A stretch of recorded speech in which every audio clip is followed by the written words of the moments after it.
ఇంట్లో ఏమి వండాలనో తెలియనప్పుడు తొందరగా అయిపోయేట్టుగా కొత్తిమీర టమాటా పచ్చడి ఈ విధంగా చేశారంటే పొద్దున్నే పిల్లల లంచ్ బాక్స్లోకి ఎటువంటి హడావిడి లేకుండా అయిపోతుంది. ఫస్ట్ ఆయిల్ హీట్ అయ్యాక పల్లీలు వేసుకొని వేయించుకోవాలి.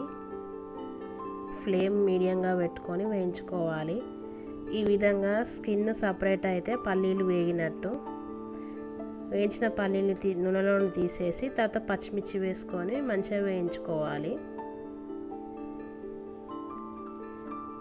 పచ్చిమిర్చి వేగాక పచ్చిమిర్చి కూడా తీసుకొని పక్కన పెట్టేసుకోవాలి. తర్వాత కొత్తిమీర 2 కట్టలు మంచి శుభ్రంగా కడిగి కట్ చేసుకొని వేయించుకోవాలి.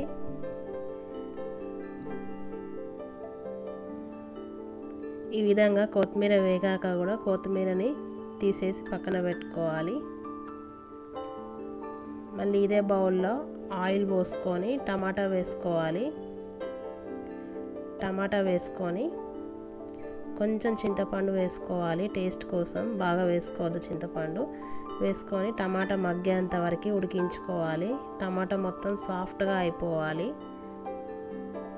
ఈ విధంగా టమాటా సాఫ్ట్ అయిపోయాక స్టవ్ ఆఫ్ చేసేసుకొని ఇందాక వేయించుకున్న అన్నీ మిక్సీ జార్లో వేసుకొని జీలకర్ర, వెల్లుల్లి పొట్టు తీసేసుకొని తగినంత ఉప్పు వేసుకొని బరకగా పట్టుకోవాలి. మరీ మెత్తగా పట్టుకోవద్దు చట్నీని. ఈ విధంగా బరకగా పట్టుకున్నాక పోపు పెట్టుకోవాలి.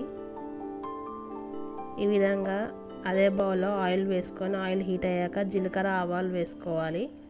అవి చిటపట్లాడాక ఎండుమిర్చి వేసుకోవాలి. తర్వాత కరివేపాకు, దంచిన వెల్లుల్లి కూడా వేసుకోవాలి. పచ్చగా దంచాలి. వెల్లుల్లి వేసుకొని వేయించుకోవాలి.